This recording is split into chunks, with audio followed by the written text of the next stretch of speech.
ನಾವು ಸ್ವಲ್ಪ ವಿಚಾರ ಮಾಡಬೇಕಲ್ಲ. ಯಾರು ಆ ಸಭೆಗೆ ಬಹಳ ಪ್ರಮುಖರಾಗಿ ಬಂದಿದ್ರು, ಸ್ವಾತಂತ್ರ್ಯ ಹೋರಾಟಗಾರರಲ್ಲಿ ಅಗ್ರಗಣ್ಯರನಿಸಿಕೊಂಡಿದ್ರು, ಅವರು ಈ ಭಾಷೆಯ ಬಗ್ಗೆ ಏನು ಹೇಳ್ತಾರೆ ಅಂತಂದ್ರೆ, ಆ ಕನ್ನಡ ಭಾಷೆ ಉಳಿಬೇಕು ಅಂತಂದ್ರೆ ಅದನ್ನೇ ಮಾತಾಡಬೇಕು, ಅವಾಗ ಅದರ ಸಂಸ್ಕೃತಿ ಹೆಚ್ಚಾಗುತ್ತೆ, ಅದರ ಸಾಮರ್ಥ್ಯ ಹೆಚ್ಚಾಗುತ್ತೆ ಅನ್ನುವಂತಹ ಮಾತನ್ನ ಬಾಲಗಂಗಾಧರ ತಿಲಕರು ಮರಾಠಿ ಒಳಗೆ ಮಾತಾಡೋದನ್ನು ನಿಲ್ಲಿಸಿ ಕನ್ನಡವನ್ನು ಮಾತಾಡಿಸ್ಲಿಕ್ಕೆ ಪ್ರಾರಂಭ ಮಾಡ್ತಾರೆ. ಎಷ್ಟು ಜನ ನಾವು ಸ್ವಾಮಿಗಳು ಸಾಹಿತಿಗಳು ಇಂಗ್ಲಿಷ್ ಮಾತಾಡೋರನ್ನ ನಿಲ್ಲಿಸಿ ನಾವು ಕನ್ನಡ ಮಾತಾಡೋಂತ ಹೇಳಿವಿ ಅನ್ನುವಂಥ ಆತ್ಮಾವಲೋಕನ ಮಾಡಿಕೊಂಡಾಗ ಯಾರು ಇಲ್ಲ ಅನ್ನುವಂಥದ್ದನ್ನು ಮಾತ್ರ ಹೇಳಲಿಕ್ಕಾಗತ್ತೆ, ಹೊರತಾಗಿ ಬೇರೆ ಏನು ಹೇಳಲಿಕ್ಕೆ ಆಗೋದಿಲ್ಲ. ಮಹಾರಾಷ್ಟ್ರದಿಂದ ಅನ ಕೃಷ್ಣರಾಯರು ತಮ್ಮ ಹೆಂಡತಿಯನ್ನ ಕರ್ಕೊಂಡು ಬರಬೇಕಾದ್ರೆ ಸೊಲಾಪುರ ದಾಟಿದ ಮೇಲೆ ಹೇಳ್ತಾರ, ಮರಾಠಿ ಮಾತಾಡಬೇಡ, ಕನ್ನಡ ನಾಡು ಬಂತು, ಕನ್ನಡ ಮಾತಾಡು ಅಂತ. ಬಿಜಾಪುರ ಬಂದ್ರು ಆ ಹೆಣ್ಮಗಳು ಮಾತಾಡಿದ್ಲು, ಬಾಗಲಕೋಟೆ ಬಂದ್ರು ಮಾತಾಡಿದ್ಲು. ಬಾಗಲಕೋಟೆ ತನಕ ತಡ್ಕೊಂಡು ಸಾಕಾಯ್ತು ಅವ್ರಿಗೆ. ಆ ಬಾಗಲಕೋಟೆ ಒಳಗೆ ಒಂದು ಮಾತು ಹೇಳಿದ್ರಂತ, ಕ್ವಾಟ್ಯಾಗ ಕ್ವಾಟಿ ಬಾಗಲಕೋಟಿ, ಮಾತಾಡಬೇಡ ಮರಾಠಿ, ಮಾತಾಡಿದ್ರೆ ತಿರುತಿ ನಿನ್ನ ಸ್ವಾಟಿ ಅಂತ ಹೇಳಿ ಅನ ಕೃಷ್ಣರಾಯರು ಹೇಳಿದ್ರು ಹೆಂಡತಿಗೆ. ಅಂದ್ರೆ ನಮ್ಮ ನಾಡಿನೊಳಗೆ ನಮ್ಮ ಭಾಷೆಯನ್ನ ಮಾತಾಡದೇ ಇದ್ರೆ ನಿನ್ನ ಸ್ವಾಟಿ ತಿರುತಿ ನಿನ್ನ ಅವ್ರು ಎಲ್ಲಿ ತನಕ ಹುಟ್ಟೋದಿಲ್ಲ, ಅಲ್ಲಿ ತನಕ ಕನ್ನಡ ಉಳಿಯೋದಿಲ್ಲ, ಬೆಳೆಯೋದಿಲ್ಲ ಅನ್ನೋದನ್ನ ತಮ್ಮ ಗಮನಕ್ಕೆ ನಾನು ತರ್ಲಿಕ್ಕೆ ಬಯಸ್ತೇನೆ. ತಾಯಿಯನ್ನ ಬದಲಿ ಮಾಡ್ಲಿಕ್ಕೆ ಆಗೋದಿಲ್ಲ, ತಂದೆಯನ್ನ ಬದಲಿ ಮಾಡ್ಲಿಕ್ಕೆ ಆಗೋದಿಲ್ಲ. ತಾಯಿ ತಾಯಿನೇ, ತಂದೆ ತಂದೆನೇ. ಹಾಗೆ ಭಾಷೆಯನ್ನು ಬದಲಿ ಮಾಡ್ಲಿಕ್ಕೆ ಆಗೋದಿಲ್ಲ, ಸಂಸ್ಕೃತಿಯನ್ನು ಬದಲಿ ಮಾಡ್ಲಿಕ್ಕೆ ಆಗೋದಿಲ್ಲ. ನಮ್ಮ ಭಾಷೆ ನಮ್ಮ ಸಂಸ್ಕೃತಿ ಬದಲಾವಣೆ ಆದ್ರೆ ನಮಗೆ ಜನ್ಮ ಕೊಟ್ಟಿರ್ತಕ್ಕಂಥ ತಂದೆ ತಾಯಿಗಳನ್ನ ಬದಲಾವಣೆ ಮಾಡಿದ ಹಾಗೆ ಆಗುತ್ತೆ ಅಂತಕ್ಕಂಥದ್ದನ್ನು ತಾವೆಲ್ಲರೂ ಪ್ರಚಾರ ಮಾಡಬೇಕು. ಇದನ್ನು ಕೇಳ್ಕೊಳ್ಳೋದು ಅಷ್ಟೇ ಅಲ್ಲ. ನಮ್ಮ ಹೆಣ್ಮಕ್ಳಿಗೆ ಒಂದು ದೊಡ್ಡ ಹುಚ್ಚು ಏನು ಹೋಗೈತಿ ಅಂತಂದ್ರೆ, ಅಮ್ಮ ಅಂದ್ರೆ ಅವ್ರಿಗೆ ಅಸಹ್ಯ ಅನ್ಸಾಕತೈತಿ, ಮಮ್ಮಿ ಅಂದ್ರೆ ಗನ ಖುಷಿ ಅವರಿಗೆ. ಎಷ್ಟೋ ಹಳ್ಳಿ ಒಳಗಿನ ಹೆಣ್ಮಕ್ಳು ಅವು ಶಾಲಿ ಕಲಿಲಾರ್ದ ಹೆಣ್ಮಕ್ಳು ಸಹಿತ ಅವ್ವ ಅಮ್ಮ ಅಂತಂದ್ರೆ ಲೈಕ್ ಮಾಡೋರು. ಏನನ್ಬೇಕು ಅವ್ರಿಗೆ? ಮಮ್ಮಿನೇ ಅನ್ಬೇಕು. ಬಹಳ ಮಂದಿ ಹೆಣ್ಮಕ್ಳಿಗೆ ಗೊತ್ತಿಲ್ಲ ಮಮ್ಮಿ ಅಂತ ಎದಕ್ಕಂತಾರಂತಂದ್ರೆ, ಹೆಣ ಒಯ್ಯು ಡಬ್ಬಿಗೆ ಮಮ್ಮಿ ಅಂತ. ಈ ದೊಡ್ಡ ದೊಡ್ಡ ನಾಯಕರು ಸತ್ತಾಗ ಅದನ್ನ ಒಂದು ಗ್ಲಾಸಿಂದು ಇದನ್ನ ಇಟ್ಟಿರ್ತಾರಲ್ಲ, ಈಗಂತೂ ಬೆಂಗಳೂರಾಗ ಹೆಚ್ಚು ಕಡಿಮೆ ಆಗ್ಯಾವ. ಆ ಬಾಕ್ಸ್ ಏನೈತಲ್ಲ ಕ್ರಿಶ್ಚಿಯನ್ರೊಳಗೆ ಅದನ್ನ ಹೆಣ ಒಯ್ಯುವಂತ ಡಬ್ಬಿಗೆ ಏನಂತಾರ? ಮಮ್ಮಿ ಅಂತಾರ. ಈ ಸಮ್ಮೇಳನದಿಂದ ಒಂದು ಹಿಂಗಾಗ್ಬೇಕಲ್ಲ, ರೋಣ ತಾಲೂಕಿನೊಳಗೆ ಯಾವ ಹೆಣ್ಮಕ್ಳು ಮಮ್ಮಿ ಅನಿಸ್ಕೋಬೇಡ್ರಿ, ಇಷ್ಟು ಸಾಕಿ ಕನ್ನಡ ಯಶಸ್ವಿ ಆಗ್ಬೇಕಾಗಿತ್ತು ಅಂದ್ರೆ, ಸಮ್ಮೇಳನ ಯಶಸ್ವಿ ಆಗ್ಬೇಕಾಗಿತ್ತು ಅಂದ್ರೆ ಮಮ್ಮಿ ಇವತ್ತಿನಿಂದ ನಿರ್ಣಯ ಮಾಡೋದಪ್ಪ, ಮಮ್ಮಿ ಅನಿಸ್ಕೊಳಂಗಿಲ್ಲ. ಒಂದೊಂದೇ ಹೆಜ್ಜೆ ಪ್ರಾರಂಭ ಆಗ್ಬೇಕಲ್ಲ. ಅವಾಗ ಒಂದ್ ಸ್ವಲ್ಪ ಯಾವರು ಹುಡುಗರು ಮಮ್ಮಿ ಅನ್ನುವಾಗ ನಾನೇನು ಹೆಣದ ಡಬ್ಬಿ ಮಾಡಿ ಏನು ಅಂತೇಳಿ ಒಂದು ಬಾಯಾಗ ನಿಮ್ಮ ಬಾಯಾಗ ಬಂತು ಅಂತಂದ್ರೆ ಅವು ಹುಡುಗರು ಬದಲಾವಣೆ ಆಗ್ತಾವೆ. ಅಮ್ಮ ಅನ್ನೋದ್ರೊಳಗಿರುವಂತಹ ಭಾವನೆ, ಅವ್ವ ಅನ್ನೋದ್ರೊಳಗಿರುವಂತಹ ಭಾವನೆ, ತಾಯಿ ಅನ್ನುವಂಥದ್ರೊಳಗಿರುವಂತಹ ಭಾವನೆ ಮಮ್ಮಿ ಅನ್ನುವಂಥದ್ರೊಳಗೆ ಬರ್ಲಿಕ್ಕೆ ಸಾಧ್ಯವೇ ಇಲ್ಲ. ಮಮ್ಮಿ ಅನ್ನುವಂತಹ ಶಬ್ದದೊಳಗೆ ಸಂಸ್ಕೃತಿ ಅಡಗಿಲ್ಲ, ಅಮ್ಮ ಅನ್ನುವಂತಹ ಒಂದು ಶಬ್ದದಲ್ಲಿ ಸಂಸ್ಕೃತಿ ಅಡಗಿದೆ. ಅದನ್ನು ಬಳಸುವಂತಹ ಪ್ರಯತ್ನವನ್ನು ನಾವೆಲ್ಲರೂ ಮಾಡಬೇಕು ಅನ್ನುವಂತಹ ಒಂದು ವಿಚಾರವನ್ನು ತಮ್ಮೆಲ್ಲರ ಗಮನಕ್ಕೆ ನಾನು ತರಲಿಕ್ಕೆ ಇಚ್ಛಪಡ್ತೇನೆ. ನಾವು ಕರ್ನಾಟಕದವರು, ಕನ್ನಡಿಗರು, ನಮ್ಮ ಕರ್ನಾಟಕ ನಕಾಶೆ ಹೇಗೈತಿ ಅನ್ನೋದನ್ನು ಒಂದು ಸಾರಿ ನೀವು ವಿಚಾರ ಮಾಡ್ರಿ. ಅದು ಹೆಂಗೈತೆ ಅಂತಂದ್ರೆ, ಮನುಷ್ಯನ ಕಿವಿ ಹೆಂಗೈತಲ್ಲ ಸೇಮ್ ಹಂಗೈತಿ. ನಮ್ಮ ಕಿವಿ ಅದಾವಲ್ಲ, ನೀವು ನೋಡಿರ್ಬೇಕಾದ್ರೆ ನಮ್ಮ ಕಿವಿ ಬದಲಾವಣೆ ಇಲ್ಲ, ಕರ್ನಾಟಕ ನಕಾಶೆ ಬದಲಾವಣೆ ಇಲ್ಲ, ಎರಡೂ ಒಂದೇ ತರ ಐತಿ. ನಮ್ಮ ನಕಾಶೆದಂಗೆ ನಮ್ಮ ಕಿವಿನ ಪರಮಾತ್ಮ ಮಾಡ್ಯಾನಪ್ಪ ಅಂತಂದ್ರೆ ಆ ರಾಜ್ಯದ ಭಾಷೆಯನ್ನೇ ಆ ಕಿವಿಯೊಳಗೆ ಹಾಕ್ತಾ ಹೋಗುವಂತಹ ಪ್ರಯತ್ನವನ್ನ ಮಾಡೋಣ ಅನ್ನುವಂಥದ್ದನ್ನ ಹೇಳಲಿಕ್ಕೆ ಬಯಸ್ತೇನೆ.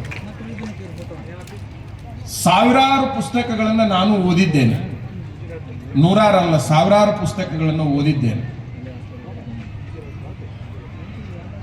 ಎಷ್ಟು ಸ್ವಚ್ಛ ಕನ್ನಡದಲ್ಲಿ ಅವರೆಲ್ಲ ಆ ಪುಸ್ತಕಗಳನ್ನು ಬರೆದಾರಲ್ಲ. 50 ವರ್ಷದ ಹಿಂದಿನವರೆಲ್ಲರೂ ಸ್ವಚ್ಛ ಕನ್ನಡದಲ್ಲಿ ಪುಸ್ತಕಗಳನ್ನು ಬರೆದಿದ್ದಾರೆ. ಅದು ಗದ್ಯ ಇರ್ಬೋದು, ಪದ್ಯ ಇರ್ಬೋದು, ವಚನ ಇರ್ಬೋದು, ನಡುಗದ್ಯ ಇರ್ಬೋದು, ಇನ್ಯಾವುದೇ ಇರಬಹುದು, ಸ್ವಚ್ಛ ಕನ್ನಡದಲ್ಲಿ ಬರೆದಿದ್ದಾರೆ. ನೀವು ಅದನ್ನು ಓದಬಹುದು. ಎಷ್ಟು ಸ್ವಚ್ಛ ಕನ್ನಡದಲ್ಲಿ ಬರೆದಾರಂದ್ರೆ ಈಗಿನವರಿಗೆ ಅವು ಅರ್ಥ ಆಗುವಲ್ವಾಗ್ಯಾವ. ಅಷ್ಟು ಸ್ವಚ್ಛ ಕನ್ನಡದಲ್ಲಿ ಆ ಪುಸ್ತಕಗಳನ್ನು ಅವರು ಬರೆದಿದ್ದಾರೆ. ಈಗಿನವರು ಏನು ಬರಹಗಾರರಲ್ಲ, ಬಹಳ ಜನ ನಾನು 50 ಪುಸ್ತಕ ಬರ್ದೀನಿ, ನಾನು 100 ಪುಸ್ತಕ ಬರ್ದೀನಿ ಅನ್ನೋರು. ಇವರೆಲ್ಲರೂ ಕನ್ನಡದಲ್ಲಿ ಬರೆದ ಪುಸ್ತಕಗಳು ಹೇಗದಾವಪ್ಪ ಅಂತಂದ್ರೆ ಅವು ಸ್ವಚ್ಛ ಕನ್ನಡದಾಗ ಅದಾವ, ಇವು ಕಂಗ್ಲೀಷ್ನೊಳಗದಾವು. ಒಂದಿಷ್ಟು ಇಂಗ್ಲಿಷು ಒಂದಿಷ್ಟು ಕನ್ನಡ ಸೇರಿಸಿಕೊಂಡು ಪುಸ್ತಕಗಳನ್ನ ಬರೀತಕ್ಕಂಥದ್ದು. ನಮ್ಮಂತ ಈ ಕನ್ನಡದ ಬಗ್ಗೆ ಮಾತಾಡೋರಿಗೂ ಕೂಡ ಸ್ವಚ್ಛ ಕನ್ನಡದಲ್ಲಿ ಪುಸ್ತಕವನ್ನ ಬರೀಲಿಕ್ಕೆ ಆಗಲಾರದಷ್ಟು ಆ ಬೇರೆ ಬೇರೆ ಭಾಷೆ ಅನ್ನೋದಕ್ಕಿಂತ ಇಂಗ್ಲಿಷ್ ನಮ್ಮನ್ನ ಆವರಿಸಿಕೊಂಡು ಬಿಟ್ಟಿದೆ. ವಿಜಯಪುರದ ಸಿದ್ದೇಶ್ವರ ಸ್ವಾಮಿಗಳ ಜೋಡಿ ನಾನು ಒಂದು ಸಾರಿ ಮಾತಾಡ್ಕೊಂತ ಕುಂತಿದ್ದೆ. ಈ ಭಾಷೆಯ ಉಳಿವೆ ಬಗ್ಗೆ ಹೇಗೆ, ಏನು ಪರಿಣಾಮ, ಏನು ಮುಂದಿದೆ, ಏನು ಹಿಂಗಾಗ್ಬಹುದು ಅಂತ ಒಂದಿಷ್ಟು ಈ ಕನ್ನಡದ ಉಳಿವೆ ಬಗ್ಗೆ ಸಿದ್ದೇಶ್ವರ ಸ್ವಾಮೀಜಿಯವರ ಜೋಡಿ ಚರ್ಚೆ ಮಾಡ್ತಿರ್ಬೇಕಾದ್ರೆ ಅದು ಬಹಳ ಕಷ್ಟದ ಕೆಲಸ ರೀ ಅಂದ್ರು. ಆ ಕನ್ನಡವನ್ನು ಉಳಿಸೋದೇನೈತಲ್ಲ ಭಾರಿ ಕಷ್ಟದ ಕೆಲಸ ಅಂತ ಒಂದು ಮಾತನ್ನ ಹೇಳಿದ್ರು. ಯಾಕೆ ಬುದ್ಧಿ ಅಂತ ನಾ ಕೇಳಿದೆ. ಯಾಕೆ ಅಂತಂದ್ರೆ ಇಂಗ್ಲಿಷ್ ಭಾಷೆ ಮಾರ್ಕೆಟ್ನಿಂದ ಬರ್ತಾ ಇದೆ, ಹಾಗಾಗಿ ಅದನ್ನು ನಿಯಂತ್ರಿಸೋದು ಬಹಳ ಕಷ್ಟ ಅಂತ ಒಂದು ಮಾತನ್ನ ಹೇಳಿದ್ರು. ಮಾರ್ಕೆಟ್ನಿಂದ ಇಂಗ್ಲಿಷ್ ಬರ್ತಾ ಇದೆ, ಅದು ಶೀಘ್ರದೊಳಗೆ ಒಂದು ವಸ್ತು ಬಂತು ಅಂತಂದ್ರೆ, ಒಂದು ಉದಾಹರಣೆಗಾಗಿ ಮೊಬೈಲ್, ಮೈಕ್, ಇಂಥವೇನದಾವಲ್ಲ, ಈ ವಸ್ತುಗಳನ್ನ ಏನು ಖರೀದಿ ಮಾಡ್ತೀವಲ್ಲ ಅವು ಎಲ್ಲವೂ ಆ ಶಬ್ದಗಳು ಎಲ್ಲರ ತಲೆ ಒಳಗೂ ಹೋಗಿಬಿಡ್ತಾವ.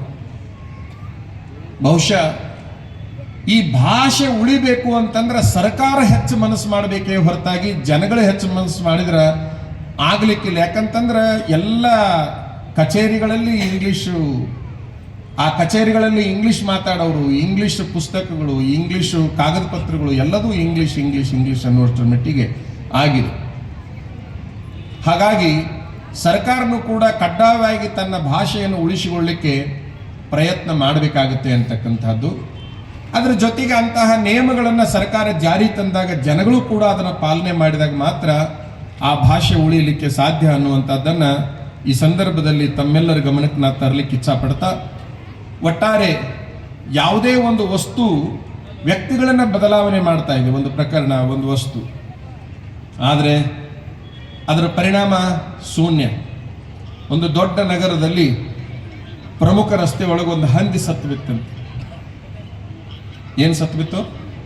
ಹಂದಿ.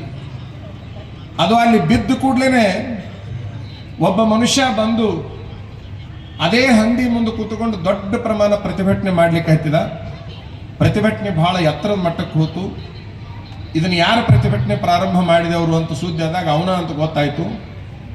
ಆ ಪ್ರತಿಭಟನೆ ಮಾಡಿದ ಪರಿಣಾಮ ಅವ ಏನಾದ ಅಂತಂದ್ರೆ ಮಂತ್ರಿ ಆದ. ಮುಂದೆ ಮುಗಿತಾಗಲಿ, ಹಂದಿಯನ್ನು ತೆಗಿಲಿಲ್ಲ ಅವ, ಆ ಹಂದಿಯನ್ನ ಗುರಿಯಾಗಿ ಇಟ್ಕೊಂಡು ಮಂತ್ರಿ ಆದ.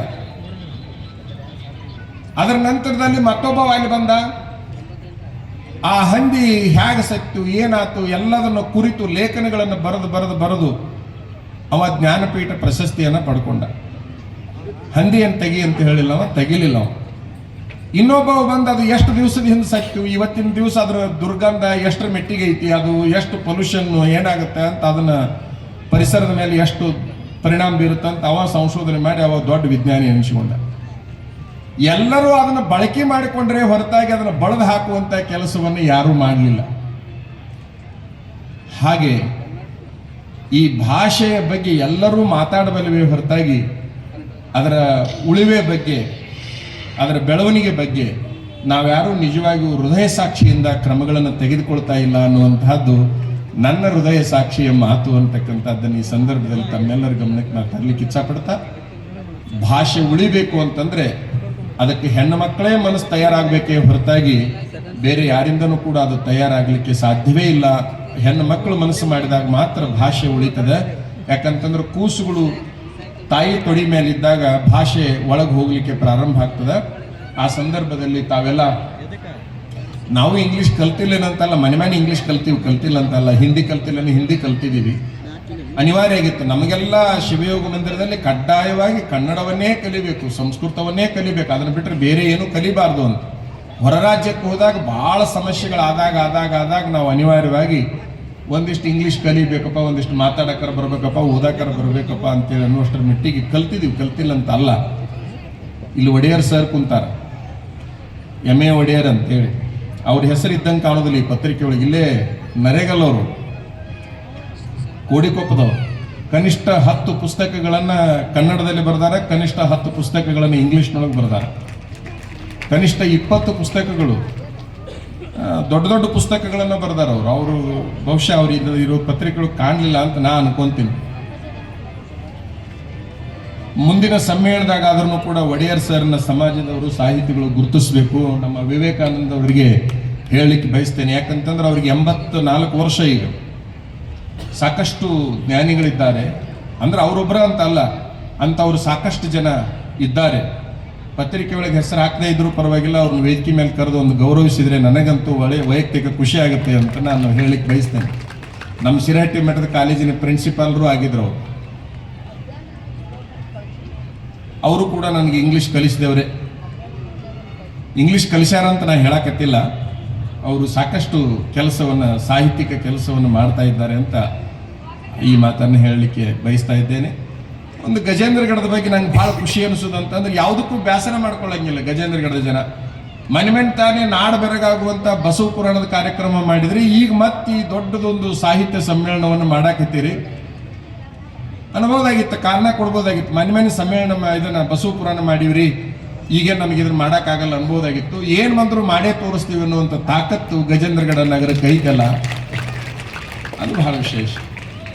ನಮ್ಮ JS ಪಾಟೀಲ್ರಂತೂ ಏನು ಬಂದ್ರು ನಾ ಅದನ್ನ ತಗೋ ಅನ್ನುವಂಥವ್ರು. ಆ ಗೌಡಿಕಿ ಮಣಿತನದೊಳಗೆ ಆ ಮಣಿತನಕ್ಕೆ ಇರುವಂಥ ಗೌರವ, ಇತಿಹಾಸ ಭಾಳ ವಿಶೇಷವಾಗಿರುವಂಥದ್ದು. ಬಹುಶಃ ಅವರು ಗೆದ್ದಾಗಷ್ಟ ಹಿಂಗಿರ್ತಾರಂತಲ್ಲ, ಸೋತಾಗೂ ಗೆದ್ದಾಗೂ ಒಂದೇ ಥರ ಕಾನೂನು ಮನುಷ್ಯ ಅಂತಂದ್ರೆ JS ಪಾಟೀಲ್ರು. ರಾಜಕೀಯವಾಗಿ ಅವ್ರನ್ನ ಹೊಗಳ್ತಾ ಇಲ್ಲ, ಅವ್ರನ್ನ ನಾನು ಬಹಳ ಹಳೆಯ ಕಾಲದಿಂದ 35 ವರ್ಷದಿಂದ ನಾನು ನೋಡ್ಕೊತ ಬಂದಿದ್ದಕ್ಕಾಗಿ ಅವರನ್ನ ಬಲ್ಲೆ ಅನ್ನುವಂಥದ್ದನ್ನು ತಮ್ಮ ಗಮನಕ್ಕೆ ನಾನು ತರಲಿಕ್ಕೆ ಇಚ್ಛಪಡ್ತಾ ಇದ್ದೇನೆ. ಏನು ಮಾಡೋದು, ಆದ್ರೆ ನಾವು ಇರ್ತೀವಿ ಅನ್ನುವಂತಹ ಒಂದು ಉದಾರ ಮನಸ್ಸಿನ ನಾಯಕರು ಇದಕ್ಕೂ ಕೂಡ ಕೈ ಜೋಡಿಸಿದ್ದಾರೆ. ಸಮ್ಮೇಳನ ಅಧ್ಯಕ್ಷರನ್ನು ಒಳ್ಳೆಯವ್ರನ್ನ ಆಯ್ಕೆ ಮಾಡಿರಿ. ಬಹುಶಃ ತೋಂಟದಾರ್ಯ ಮಠದಿಂದ ಎಷ್ಟು ಪುಸ್ತಕಗಳು ಬಂದಾವ, ಅದರ ಹಿಂದಿನ ದೊಡ್ಡ ಶಕ್ತಿ ಅಂತಂದ್ರೆ ಬಹುಶಃ ಇವರು ಅನ್ನುವಂತಹದ್ರೊಳಗೆ ಅತಿಶಯೋಕ್ತಿ ಇಲ್ಲ ಅನ್ನುವಂಥದ್ದನ್ನು ಹೇಳ್ತಾ ಅವ್ರನ್ನ ಈ ಸಮ್ಮೇಳನ ಅಧ್ಯಕ್ಷರನ್ನಾಗಿ ಮಾಡಿದ್ದಕ್ಕೆ ಬಹಳಷ್ಟು ಈ ಸಮ್ಮೇಳನಕ್ಕೊಂದು ಮೆರುಗು ಬಂದಿದೆ ಅನ್ನುವಂಥದ್ದನ್ನು ತಮ್ಮೆಲ್ಲರ ಗಮನಕ್ಕೆ ನಾ ತರಲಿಕ್ಕೆ ಇಚ್ಛಪಡ್ತಾ, ಹಾಲ್ಕೇರಿ ಅಜ್ಜವರು ಕೂಡ ದೂರ ಹೋಗ್ಬೇಕಂದ್ರು. ನೀವು ಹೋಗ್ಬೇಕಂತ ಹೊಂಟಿರಿ, ನಾವು ಹೊಟ್ಟೆ ಹಸ್ತಿದ್ದಕ್ಕಾಗಿ ಹೊಂಟೀನಿ, ಸುಮ್ ಕುಂದ್ರಿ ಅಂತೇಳಿ ನಾವು ಅವ್ರಿಗೆ ಹೇಳಿದೆ. ಮತ್ತು ಅದ್ರಾಗ ಗಜೇಂದ್ರಗಢ ಸ್ವಾಮಿಗಳು ನೀವು, ಮತ್ತು ಅದ್ರಾಗ ರೋಣ ತಾಲೂಕಿನ ಸ್ವಾಮಿಗಳು, ಹಾಗಾಗಿ ನೀವು ಸಮಾರೋಪದೊಳಗೆ ಆರೋಪ ಮಾಡ್ಲಾರ್ದಂಗನ ಕುಂದ್ರಿ ಅಂತೇಳಿ ಅವ್ರಿಗೆ ನಾನೊಂದು ಮಾತನ್ನು ಹೇಳ್ಕೊಂಡಿದ್ದೇನೆ. ಭಾಳ ಜನ ಬುದ್ಧಿಜೀವಿಗಳು, ಹಿರಿಯರು ಎಲ್ಲರೂ ಕುಂತಾರಿಲ್ಲೇ, ಅವರೆಲ್ಲರ ಮಾತುಗಳನ್ನು ಕೇಳ್ರಿ. ಒಬ್ಬರ ಕೈಯಾಗೂ ಪೆನ್ನು ಹಾಳಿ ಇಲ್ಲ. ಯಾರು ಒಂದು ಕತೆ ಹೇಳುವಾಗ, ಒಂದು ಏನಾದ್ರು ಹೇಳುವಾಗ ಬರ್ಕೋಬೇಕಂತೇಳಿ ಇಲ್ಲ, ಯಾರ ಕೈಯಾಗೂ ನಾನು ನೋಡಿದೆ, ಒಬ್ಬರ ಕೈಯಾಗೂ ಇಲ್ಲ. ಬರೋಬ್ಬರಿ ಎಲ್ಲರ ಕೈಯಾಗಿರೋದು ಮೊಬೈಲ್ ಒಂದೇ. ಈ ಸಮ್ಮೇಳನಗಳಿಗೆ ಬರ್ಬೇಕಾತಂದ್ರೆ ಮೊಬೈಲ್ ತೊಗೊಂಬರ್ರಿ, ಅದ್ರ ಜೊತೆಗೆ ಒಂದು ಪೆನ್ನು ಹಾಳಿ ತೊಗೊಂಬರ್ರಿ. ಯಾವನೋ ಒಬ್ಬ ಬರೆದಿದ್ದ ಜ್ಞಾನ ಬೇಕಾದ್ರೆ ಬರ್ಕೋ, ಸಂಸಾರ ಸಾಕಾದ್ರೆ ಸರ್ಕೋ, ಎರಡೂ ಬೇಡಾದ್ರೆ ಕಾಲೇಶ್ವರ ಸರ್ಕಲ್ ಮ್ಯಾಗ ನಿಂತು ಹೊಯ್ಕೋ ಅಂತೇಳಿ ಬರ್ದಿದ್ದಾವ. ಇನ್ನೇನು ಮಾಡಬೇಕು? ಹಂಗಾಗಿ ಒಂದಿಷ್ಟು ಇವ್ರು ಏನು ಚಲೋ ಮಾತುಗಳನ್ನ ಹೇಳ್ತಿರ್ತಾರೆ, ಸುಮ್ಮ ಅವನೊಂದಿಟ್ಟು ಬರ್ಕೊಂಡು ಹೋಗಿ ಅವ್ ಮನಾಗಿದ್ದಕ್ಕೆ ಒಂದಿಟ್ಟು ಹೇಳಿದ್ರಿ ಅಂತಂದ್ರೆ ಈ ಸಮ್ಮೇಳನಕ್ಕೆ ಬಂದಿದ್ದು ಸಾರ್ಥಕ ಆಗುತ್ತೆ. ಸಮ್ಮೇಳನ ಯಶಸ್ವಿ ಆಯ್ತು, ಚಲೋ ಆಯ್ತು ಅಂತ ಹೇಳಿ ನಾನು ಮಾತಾಡ್ತೀನಿ.